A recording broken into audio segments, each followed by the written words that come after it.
I aim to keep the MGTOW movement expanding by disseminating information about the red pill to tens of thousands, hundreds of thousands, or even millions of men all over the world. Anyway, the feminist danger narrative and the continuous threat narrative against men perpetuated by feminism, as well as how Big Toe is simultaneously pushing back against the threat narrative. However, this is not a 100% solution to the ongoing damage caused by political feminists.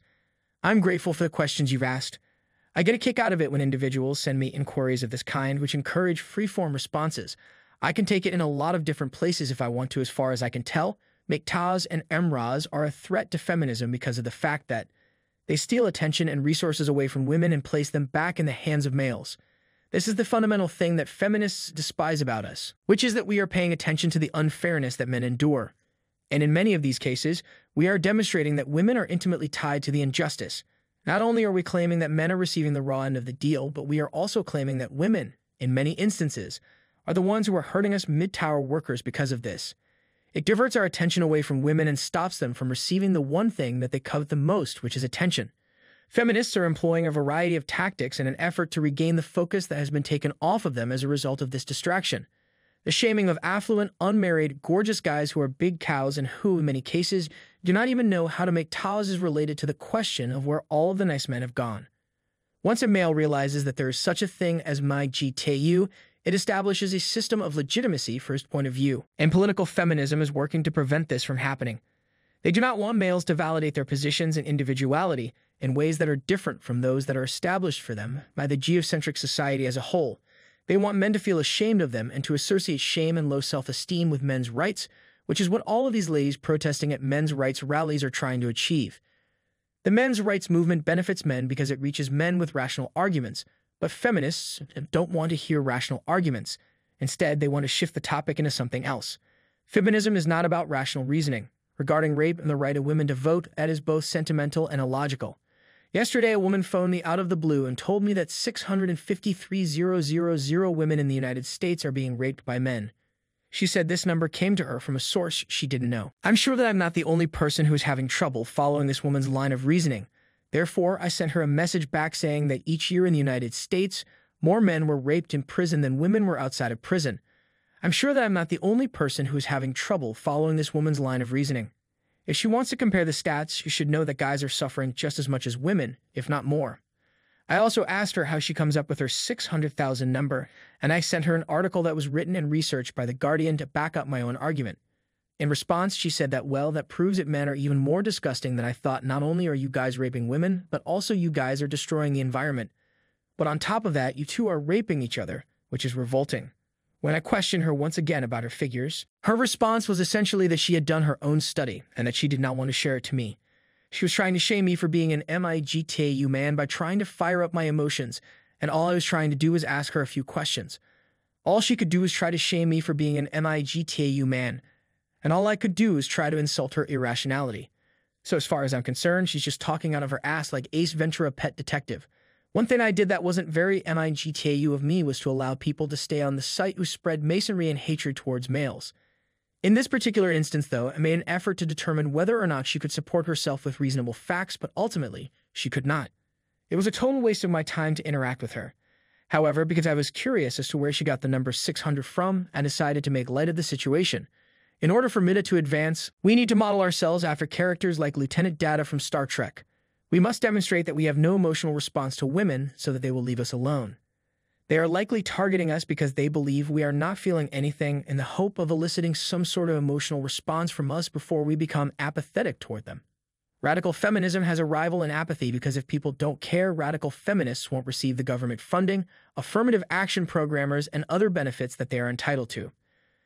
Feminism in politics is about stoking the passions of men in a fruitless effort to get us to display our irrationality and lose control in order to prove their claims and encourage town men to fight back against the feminist threat in the most effective way possible. Due to the fact that we disregard it, we deprive women of the interactions that are necessary for the validation of their own existence when they are without single straight men to nag and badger.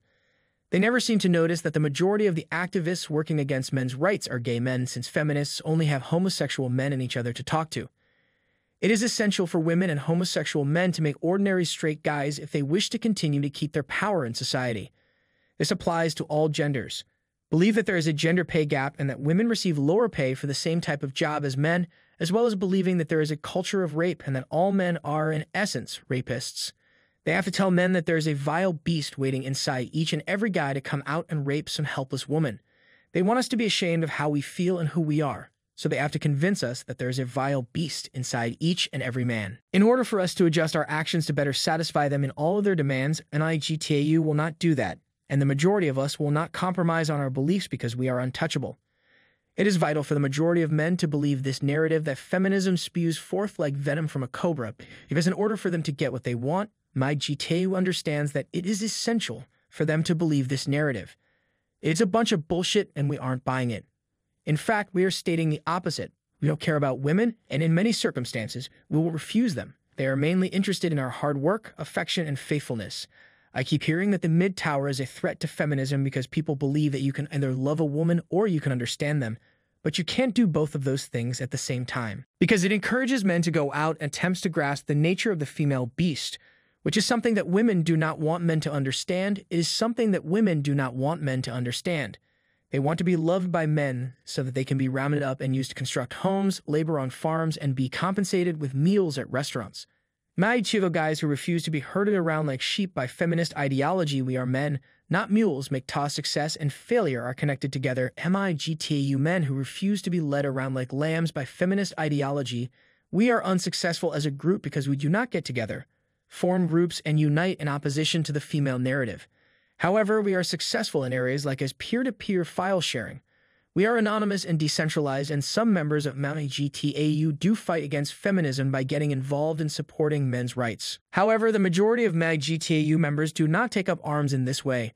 During the IRA's bombing campaigns against the English, only 1% of IRA members did so in order to defend their Catholic faith and culture. Although I disagree with their tactics, I applaud the fact that the other 99% of their members undertook support work such as preparing meals, providing safe houses, driving people around, and other such activities. The same thing occurred during the resistance effort in France during the Second World War. Large towers serve as a passive safe harbor for men, whereas the MRA served as a violent resistance front. It ended up needing heavy armor of the Americans, English, and Russians to do that, but the resistance was still very valuable right now. The French resistance couldn't beat the Nazis because men didn't want to become engaged, but the resistance was still highly valuable. Both MGTOW and MRAs can be thought of as a resistance movement that is now awaiting the arrival of heavy artillery. If this scenario plays out, the man who took the blue pill is still sound slumber, waiting for a feminist attack on Pearl Harbor to take place. Then it will indicate that the man who took the blue pill could need to rise up and join MGTOW and the MRA, and then he will be able to eradicate feminism from the thoughts of a great number of women.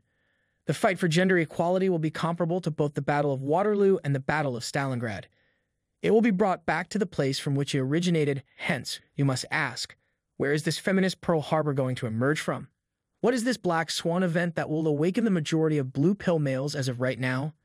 I can see it coming from a collapse in our consumer economy and culture if oil, natural gas, and other inexpensive forms of energy wind up being expensive and rare. The choice that will then be presented to us will be whether or not to adapt to this new reality. Which should come first, buying a pair of shoes for your nagging wife or food for yourself, so that you may survive poverty in a financial crisis? This decision must be made by the blue pill guy before his feminist wife can get what she wants from him. What's the point of having sex every month if you can't afford food and you're always broke? Things have to become a lot worse before they can start to get better. We have no choice but to keep the resistance going until that time. When that moment arrives, it will be our responsibility to get the word out about what we believe in. We are now putting up a strong fight against feminism, but if we want to come out on top and maybe even develop technology for artificial wombs, we need to change our strategy. And of course, if we want to reclaim the power that politically correct feminism stole from us, we will have to be patient and acknowledge that our moment will arrive eventually. I have to say that this has been one of my favorite things to speak about, and I can also see the endgame in terms of where we are today and where we need to be. There is also more to say about why feminists dislike MGTOW. I have to say that this has been one of my favorite topics to speak about. MGTOW is reviled by feminists for two reasons. We strip women of their privileges, and we refuse to engage in acts of self-sacrifice. Because I didn't want to repeat the same points that were presented in that essay. I thought I'd offer some of my own in their place. Nevertheless, if you haven't already done so, I'd recommend that you read this post. Thank you for taking the required amount of red tablets each day. I hope the remainder of your day goes well, and here's a toast.